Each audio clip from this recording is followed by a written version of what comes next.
When I cut these wild hedges, I like to cut them to 7 foot high from the highest side.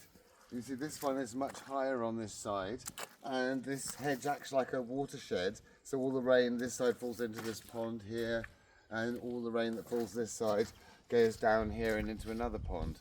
On this side it's in some places it's 2 feet lower than the other side, so if I cut it to 7 foot high this side, that it would only be 5 foot high the other side. So I like to have it kind of a minimum of 7 foot high. So I sort of I measure myself. I'm 6 foot, so I've got another foot, and I cut it like that, so it's nice and easy. So I cut it to about that height, but I do that with a long handle cutter because the growth on the top is much bigger.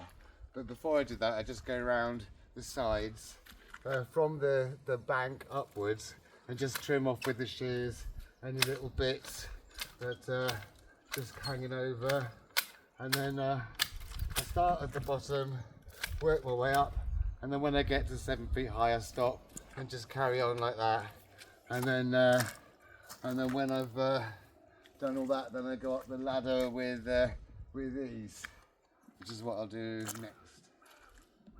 For this I usually have somebody holding the ladder, and I just literally go along, just cutting them all to like 7 foot high, and that makes a nice kind of neat finish to the top of the hedge. And these are all quite easy to stack because they're quite tall and straight. Just cut it all back to 7 foot high and get a nice neat hedge. Of course you've got to do this during the dormant season because there's no nesting birds in the winter or autumn, so really between October and April really. So I like to get it done by the autumn, early winter really, if possible. A bit late this year, but at least it's going to get done.